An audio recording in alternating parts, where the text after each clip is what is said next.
بسم اللہ الرحمن الرحیم۔ السلام علیکم دوستو، امید کرتا ہوں آپ ٹھیک ہوں گے۔ آن لائن قرآن کے ناظرینوں، آج جو ہم آپ کے لیے وظیفہ لے کے آئے ہیں وہ بہت ہی طاقتور وظیفہ ہے۔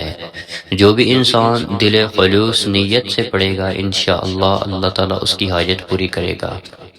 بسم اللہ الرحمن الرحیم کا طاقتور وظیفہ ہر حاجت کے لیے۔ بسم اللہ الرحمن الرحیم کا یہ وظیفہ بہت ہی طاقتور ہے۔ انشاءاللہ دوران وظیفہ ہی آپ کی حاجت پوری ہوگی۔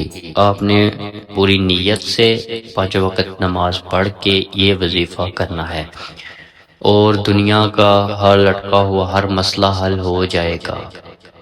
نماز عشاء کے بعد بسم اللہ الرحمن الرحیم 2100 مرتبہ پڑھیں، اول و آخر 11 مرتبہ درود شریف پڑھیں۔ یہ وظیفہ 3 دن تک آپ نے کرنا ہے۔ انشاءاللہ عز و جل آپ کی ہر حاجت پوری ہوگی۔ انشاءاللہ آپ نے نیت کے ساتھ پڑھنا ہے، اور آپ کے ان 3 دنوں کے اندر ہی آپ کی ہر حاجت پوری ہوگی۔ اگر ہماری ویڈیو آپ کو اچھی لگتی ہے تو اس کو لائک بھی کر دیا کریں، اور آگے شیئر بھی کر دیا کریں، اور چینل کو سبسکرائب کر دیں تاکہ آنے والی تمام ویڈیو آپ تک بر وقت پہنچ